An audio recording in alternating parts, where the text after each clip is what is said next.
Ino, Varian, that's big general. Win, 14, Rasengira them kono shumba.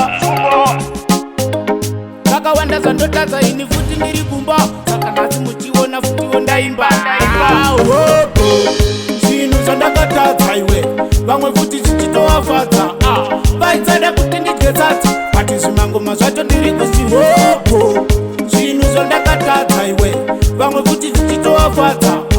Vaitsada kuti ndidye sadza, but zvimangoma zvacho ndiri kuzviridza. Hopo zvandakatadza futi nekusaziya pamwe pacho inini ndaitotambisa nguva vamwe vachida kunditeera mariva, but Mwari anoziva ziva futi remuchipo takangochipiwa futi wona Mwari. Hatina nguva yekupfugamirawo hari, saka uchiona tichatoenda kumberi. Hatidzoke kumashure kuita kunge peri. Hopo zvinhu zvandakatadza iwe, vamwe futi zvichitowafadza.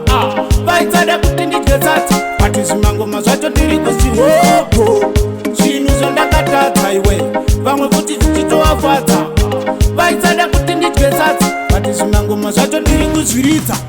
naMwari ndaisa pureya, kunyangwe vakada kunditeya makomborero achatonaya.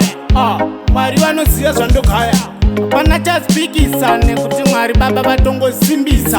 Gore rinoti kubatidza moto ino, kunyangwe kuti pasina machisa. Hopo zvinhu zvandakatadza iwe, vamwe futi zvichitowafadza. Vaitsada kuti ndidye sadza, but zvimangoma zvacho ndiri kuzihopo. Zvinhu zvandakatadza iwe, vamwe futi zvichitowafadza. Vaitsada kuti ndidye sadza, but zvimangoma zvacho ndiri kuzviridza. Hopo zvandakatadza futi nekusaziya pamwe pacho inini ndaitotambisa nguva vamwe vachida kunditeera mariva, but Mwari anoziva ziva futi remuchipo takangochipiwa futi wona Mwari. Hatina nguva yekupfugamirawo hari, saka uchiona tichatoenda kumberi. Hatidzoke kumashure kuita kunge peri. Hopo zvinhu zvandakatadza iwe, vamwe futi zvichitowafadza. Vaitsada kuti ndidye sadza, but zvimangoma zvacho ndiri kuzihopo. Zvinhu zvandakatadza iwe, vamwe futi zvichitowafadza.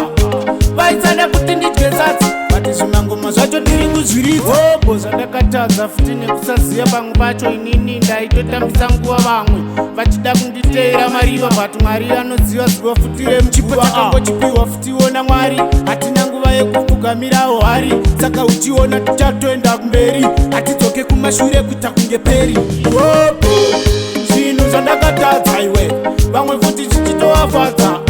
Vaitsada kuti ndidye sadza, but zvimangoma zvacho ndiri kuzihopo. Zvinhu zvandakatadza iwe, vamwe futi zvichitowafadza. Vaitsada kuti ndidye sadza, but zvimangoma zvacho ndiri kuzviridza.